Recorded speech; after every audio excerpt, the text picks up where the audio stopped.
Today, my friends, episode 2, or stream 2, episode 2, whatever you want to call it, of creating this new adventure, the Dragon's Magnum Opus.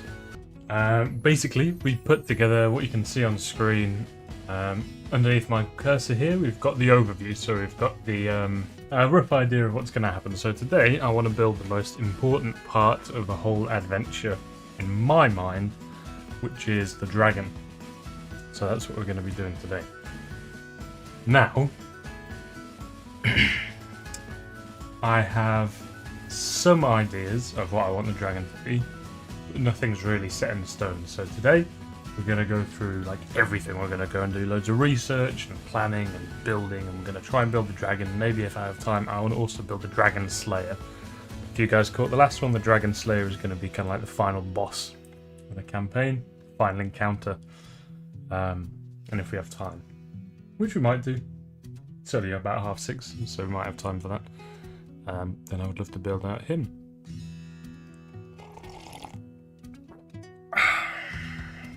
So, let's crack on with it. Right, initially, so that's its primary objective during the entire adventure, is to create this art piece. That's the whole point of the adventure, whole point of the campaign. I want to start with the dragon type, because in D&D, as people may know, there are lots of different types of dragon. Well, there are two main types of dragons, but there are lots of different individual types of dragons. So there is, by base, chromatic and metallic. And I believe the chromatic ones are the evil ones. Yeah, chromatic ones are the typically evil aligned dragons, and the metallic ones are the ones that aren't. So, white dragons, most animal-like of all. Chromatic dragons don't boast of great intelligence, more like large beasts. I mean, initially, this one doesn't seem like it's going to be the best idea. It's kind of more beast-like, less intelligent, more just killing everything, so a superiority complex. Believe themselves to be better than typical mortals. Very vain. Any slight towards them can easily result in the creature being killed. Interesting. So blue dragons might be something to kind of shortlist. Makes more sense than the white dragon. Green dragons, most intelligent of the chromatic dragons, the devious, scheming, natural liars, and will use any tricks available to them to gain an advantage in a situation. Their favourite treasure is alive, creatures that they have enslaved. Interesting. So the initial part of green dragon is pretty well, in the sense that they're devious and scheming, so that could aid and kind of lend something to the fact that the mayor is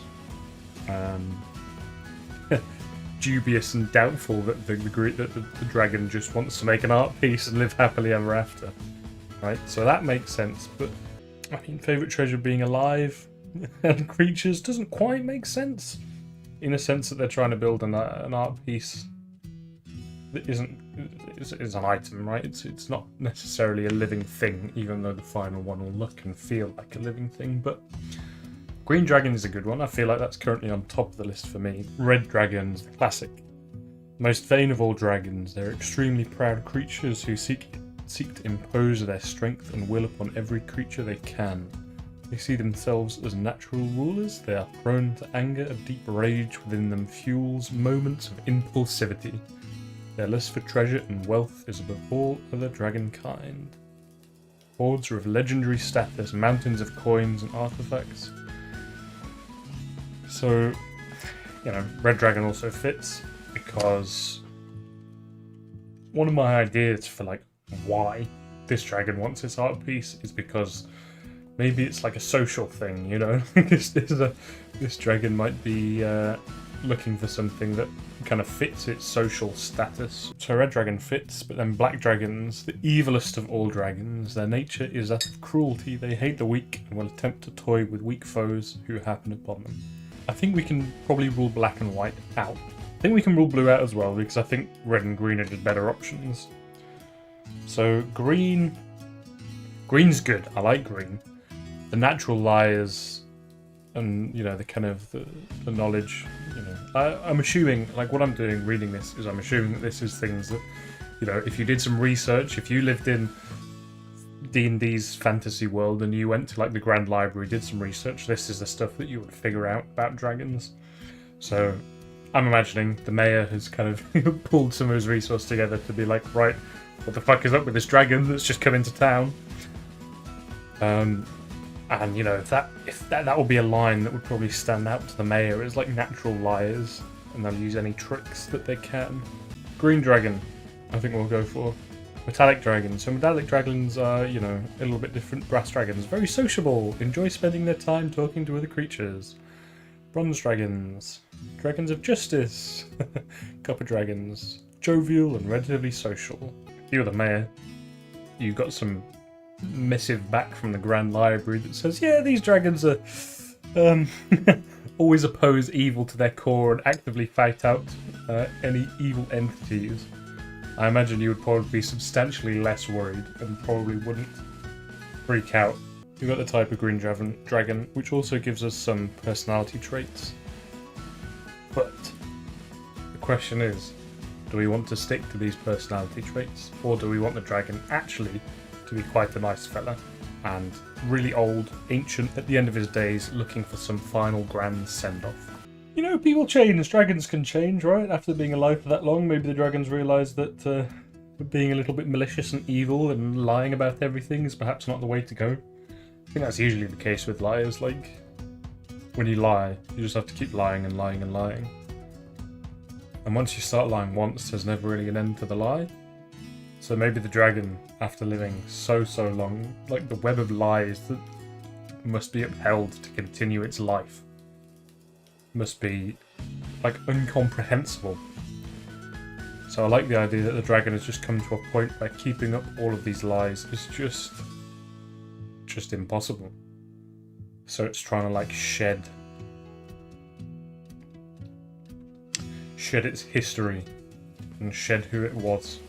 I'm thinking either it's, as I've been saying, it's like he's coming to the end. He wants something to, I've said it a million times, I'm already getting bored of me saying, but you want something nice for people to remember him by. Or he just wants to like flip a new leaf, become a different shade of dragon through sheer willpower, or like a wish. Maybe a deity has like said that they will change their colour, or like the colour of their scales, if it can prove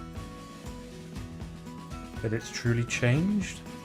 I like that, because a lot of people say like art is a gateway to the soul, right? It's like, it's a true depiction of like an artist's feelings. And some sort of deity or god has said to the dragon, prove to me that you aren't who you were. And the dragon has decided that a grand art piece is the best way to do this. I like that. I really like that idea. Okay. The whole time I've been imagining like the final scene where the dragon finishes the art piece, sheds its mortal coils, and like appears as this like... Yes, iridescent. That's the one. I'm imagining it sheds into an iridescent, scaly form. Alignment. Not too important at the moment. Origin. So the dragon's going to be old. Very, very old. Like, what about if we spin a tale about how this dragon is original dragon that made green dragons known to be deceitful and lying? Like maybe this green dragon was the original liar.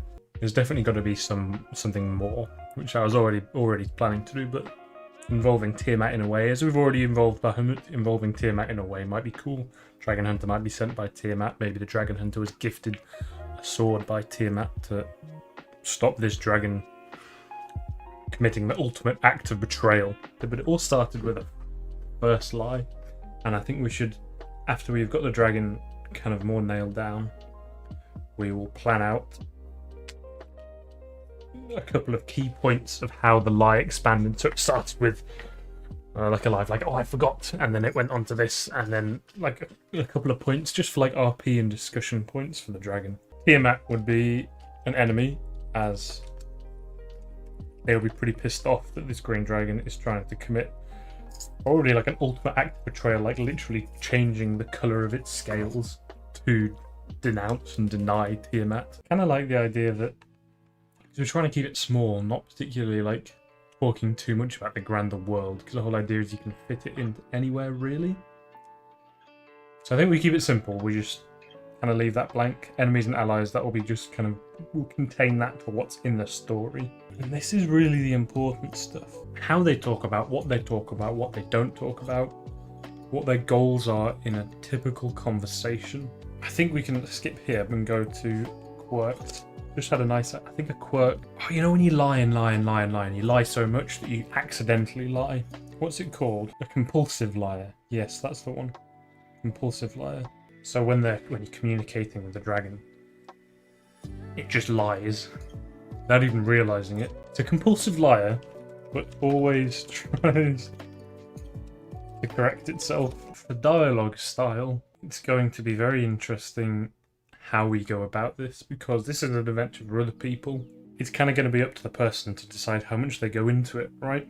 But it's what are we going to offer? So if I was building this adventure for myself, I would give myself a few pointers on how this dragon speaks and what they kind of do. But because it's for other people, it's got to be a bit more up and open in the air so people can do what they feel comfortable with and kind of adapt it to themselves.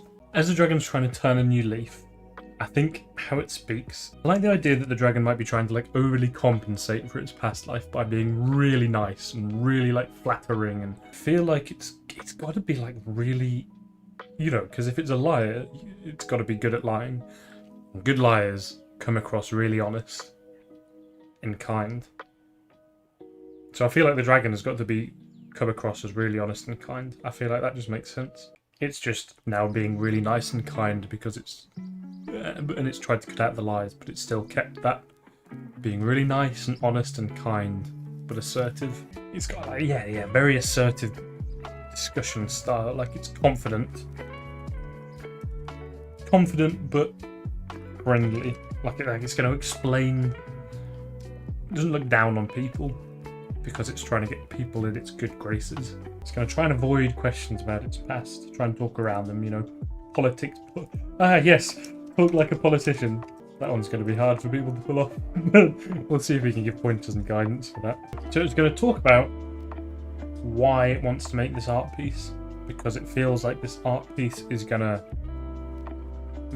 like bring its new way of acting into the world, but it's going to try and avoid talking about who's going to make it, and avoid talking about the fact that it's literally going to change colours. Avoid talking about like the gravity and the specific details of like, I have a deal with Bahamut. So for the appearance then, obviously green dragon, and it's old. It's very old, but I still want it to be, I don't want it to like, have grey hair and move super slow. It's powerful. It's a dragon that's lived for a long time, and it's not quite out of its physical prime yet, so it's scary. Like, when you see it, you know that it can do damage. So it's going to be, lots of scars. No, it'd be more scary if it's lived for millennium and it has like only one visible injury. I mean, missing an eye is a classic, right? All I can think of is Smaug, the dragon from Hobbit that's got the scar down its chest. That's all I can think of. Maybe it's missing like the tip of a horn, because those are like prized possessions for dragons, aren't they? The horns, like if you miss a horn, that's a great sign of dishonorment? No, that you've been dishonored. I like the idea, when your dragon's been alive forever, right? In a world such as D&D, surely the dragon would have had artifacts made, like replace some of its scales with powerful like ion stones or magic items, or even like not rudimentary, but like incredibly powerful like enchanted armor or something. At some point it's got to have come around to the fact that things can make it more powerful. Like if it's got this hoard, it would have collected magic items forever. It would have seen these weak beings wielding magic items to make them stronger, and seen, I'm not weak, but there's still things that are stronger than me, aka gods. So if I can wield powerful magic items to make me stronger, why not? feel like if I was a dragon, I would come to that conclusion. I'd be like, fuck it. If a fucking plate armor is going to make me stronger, I'll wear it. I mean, I like the idea of like ion stones. Like it would replace some of its scales with ion stones, surely, right? Like that just makes sense. So I imagine Blind Eye, it's got like a scar straight through it, classic. And then some of the scales around it have been replaced with ion stones, and then it's got one big fuck off magical stone in its eye. Yeah, just maybe a magical that's lodged with like counter spell, or just a bunch of magic spells that the dragon can't cast innately. And it's just like fused a bunch of spells from magic items, or yeah, because as it was saying, green dragons, their most prized possession, it said, was creatures. So maybe that comes from the fact that this dragon kidnaps powerful wizards to learn how they cast spells to etch them into the eye. Right. I like it. I like it because that ties into green dragons. Yeah. Love that. So the dragon has spent a lot of its life, well, not a lot of its life, but its life trying to like weasel and learn spells and kidnap powerful dragons and lie and scheme to try and make itself as powerful as possible, mainly by infusing magic into the eye, and the magic of the eye is just loaded up with like fucking infinite wish spells or something like that. Next here, I'm debating because I kind of want to build a stat block for the dragon, but at the same time it's not really going to be coming too useful unless we have like an additional extra like one-shot combat encounter with the dragon that we include for those that want like a level 20 challenge or something. But I feel like if we do that, it's maybe something that can come later. I usually like to include at least some sort of a stat block for my creatures, just in case something happens which means they need to do something. So especially for something like this, it's not just going to be the DM having to come up with how much damage or whatever it is that they're doing. So we will make a rudimentary stat block for this dragon at some point, but I think I'll do that another day because it's getting a bit late for me where I am right now. And I mean, the only other thing really is giving it a name. And personally, I mean, for anyone who might have caught the stream itself... Oh, wait. Whatever. Anyone who might have caught the rest of the stream. Bob, good friend of mine. First PC that he played in one of my campaigns was a green dragonborn called Emerald. And that's all I can think of, is just calling it Emerald. Because, I mean, thinking about it, it's simple, makes sense, it's memorable. If you're like one of the first, you're not going to need, you know, it's when you make it an Xbox gamer tag, like if you create one nowadays, you've got to think of like having XX42069_18 to get the name that you want. Same thing with dragons, right? Dragons live forever. You don't want to have the same name as another dragon. But if you're one of the first, as a green dragon, I think Emerald, it just makes sense. I think it works. So for now, the dragons being called Emerald, and good layout of them. Now, I'm going to try and go through the Dragon Slayer. So, as Bob pointed out before, what I was thinking is the Dragon Slayer has maybe some sort of personal beef with the dragon. So, primary objective, to kill Emerald. Its primary objective is to kill the dragon and stop the dragon. Would it be to kill the dragon, or would it just be to... Because it depends. If the Dragon Slayer was sent by Tiamat, the Dragon Slayer's objective would be to stop Emerald completing their objective above all else. Not necessarily kill them, but as long as Emerald doesn't successfully commit that act of betrayal and become a metallic dragon, and completely betray Tiamat. That's the goal, right? If that means killing the dragon, so be it. If that means killing the people around the dragon, if that means destroying the dragon's art so that it gets angry and lives a life of revenge and destroys and decimates people.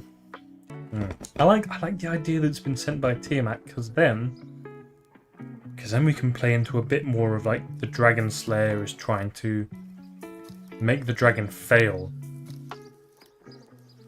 but like not let the dragon know that it's Tiamat making Emerald fail, so that Emerald takes revenge out on people, keeping Emerald evil in the eyes of the people and doing evil things, committing evil deeds. I like that. So the Dragon Slayer isn't just, I want to kill the dragon. So the Dragon Slayer, yeah, because the Dragon Slayer is going to influence the mayor.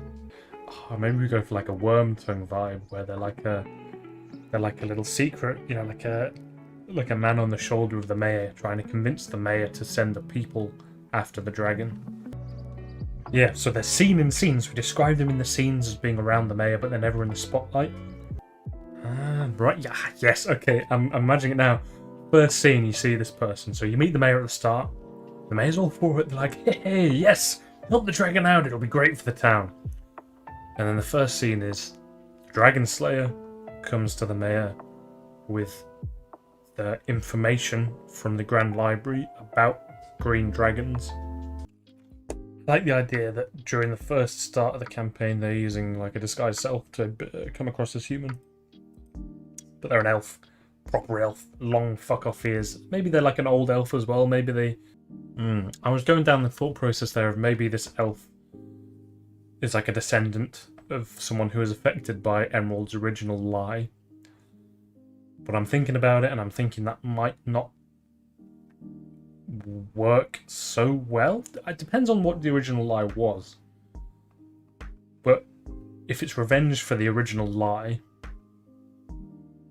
maybe it makes sense. But I'm thinking if it's revenge for the original lie, then I imagine that they wouldn't want to kill however many people might die if Emerald doesn't succeed to get revenge. But it depends what the original lie is and how it spiraled out of control. I think we can make it work. I think we can make it work where this elf is a descendant of the elven family who were the brunt of the original lie of Emerald, and they're out for revenge, and they found a way. They were gifted a Dragon Slayer by Tiamat. Write a bit around the meeting of Tiamat so that there's dialogue there for the character to talk about it if they want to, or if it comes up in the story. Receiving the sword, I imagine they'll be very, very proud. They'll be a very proud character, proud of who they are. I see this character initially being like I said, more like a worm, like trying to lead from the shadows, just nudge people in the direction at the start. How to seem unimportant. No distinguishing marks. I mean, no distinguishing marks. That's not something that would be said to the players, but it's interesting and something that we should note down for the DM. On the off chance that a player's like, is there anything that I might recognise about this guy?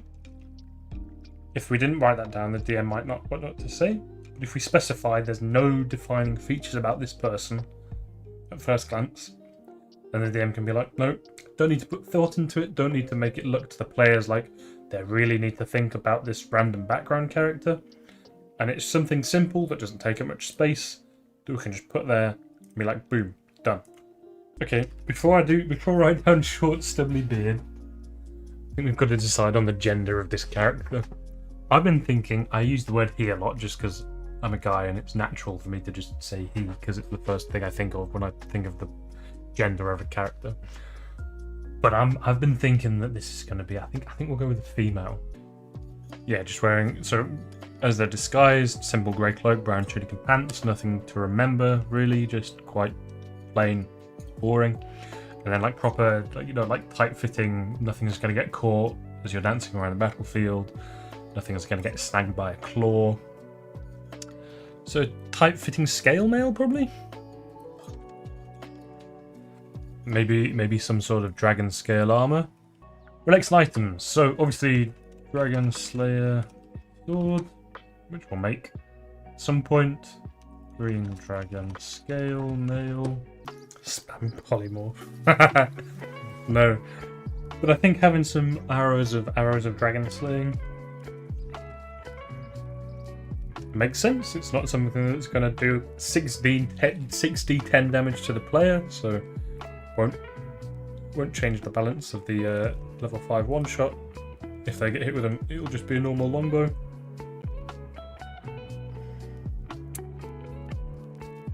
Okay, I like it. I like it. Anything else that we kind of need to cover that we haven't covered? Well, name. Name would be the last thing.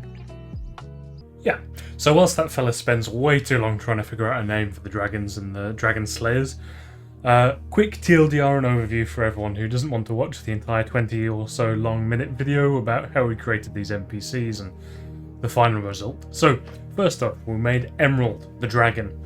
Their main objective is to create this art piece because they have made a deal with Bahamut to change to a metallic dragon if they can prove that they are not who they spent most of their life being. They're an ancient dragon, one of the first green dragons, and they were sick of the web of lies that they had to uphold to kind of keep their life together.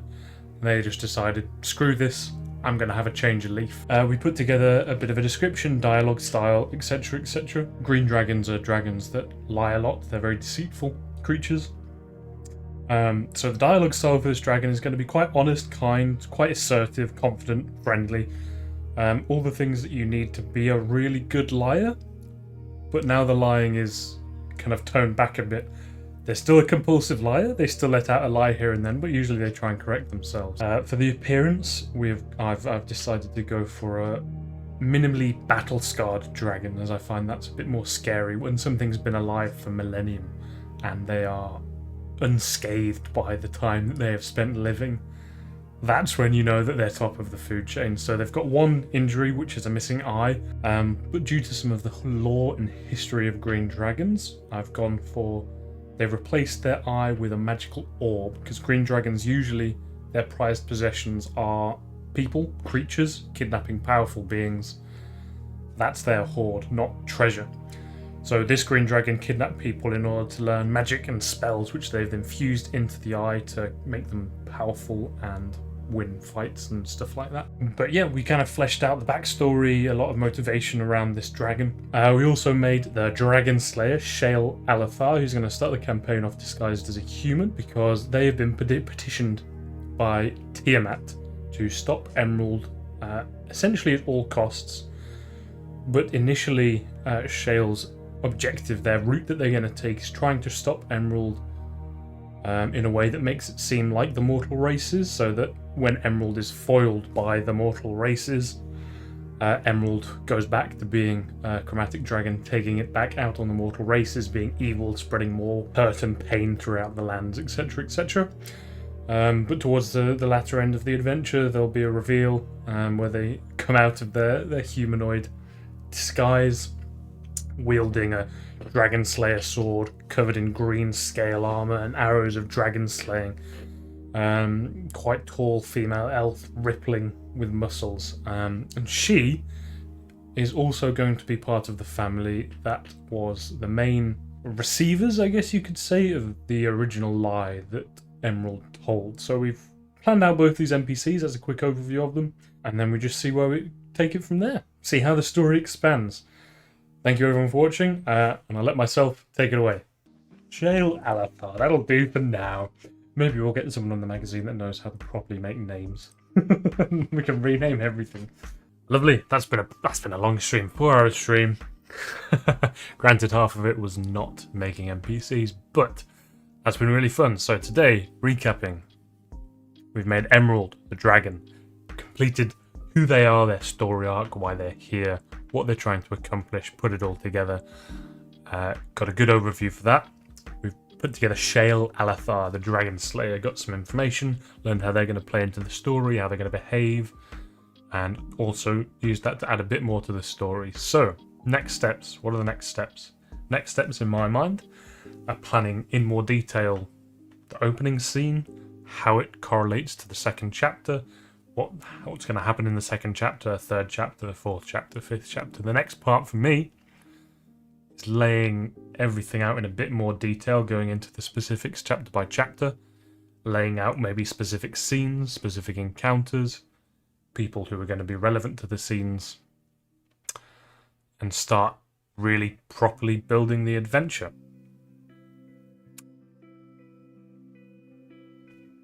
Yeah, either that or we build stat blocks.